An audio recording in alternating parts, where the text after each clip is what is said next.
In this video, we'll be taking a look at the cinematography of Euphoria Season 2. Euphoria Season 2 was shot entirely on 35mm film, with Kodak Ektachrome and Vision 3 500T being the main stocks used.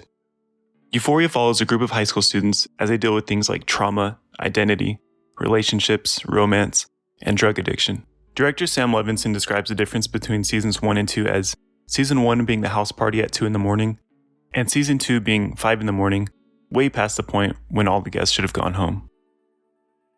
When asked how the decision to shoot on film was arrived at, director of photography Marcel Rev stated that they wanted to shoot on film since the beginning, but they weren't really allowed to.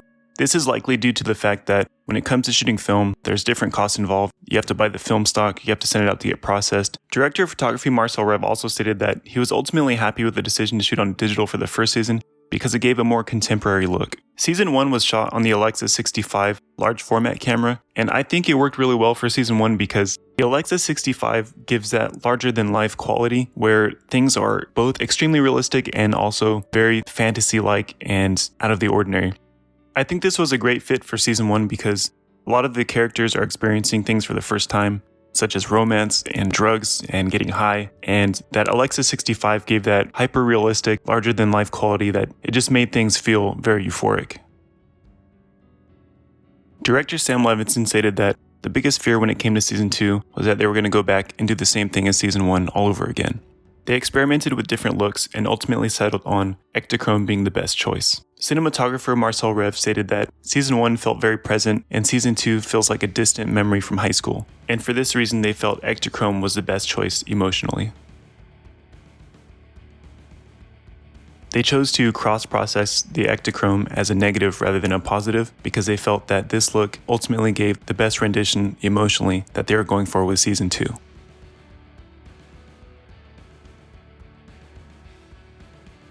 Euphoria is definitely one of the best productions I've seen in a long time, maybe one of the best looking productions I've seen ever. It's incredible to look at.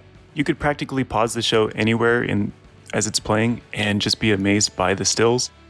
Every shot looks like an art piece. Despite how incredible looking the cinematography is, one thing that I like about it is that it doesn't draw you away from the story. The plot and the story just build on the strength of the cinematography. I raised you. I did, okay? And you do not fucking scare me.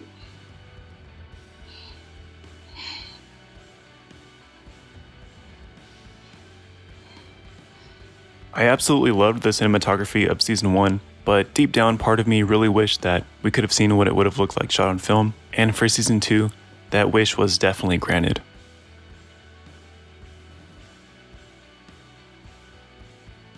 Season 2 of Euphoria managed to successfully bring that true cinematography of Euphoria Season 1 and that incredible feeling, while at the same time bringing something totally new. When asked about visual inspiration and references for Season 2, Marcel Rev stated that instead of looking at movies, he actually spent a lot of time looking at photographs and paintings. He spent some time looking at photographs by Nan Goldin, and for the diner sequence in the special episode, he cited a reference of Nighthawks by Edward Hopper. No matter how you feel about the show, I think ultimately it's at least worth watching for the cinematography. I think the cinematography is truly incredible, some of the best I've ever seen, and there's a lot to take away from this. There's a lot to learn visually with expression and emotional realism. There's so much to unpack from this show, and I definitely recommend checking it out. How do you guys feel about Euphoria? Have you ever seen it before? Are you a fan?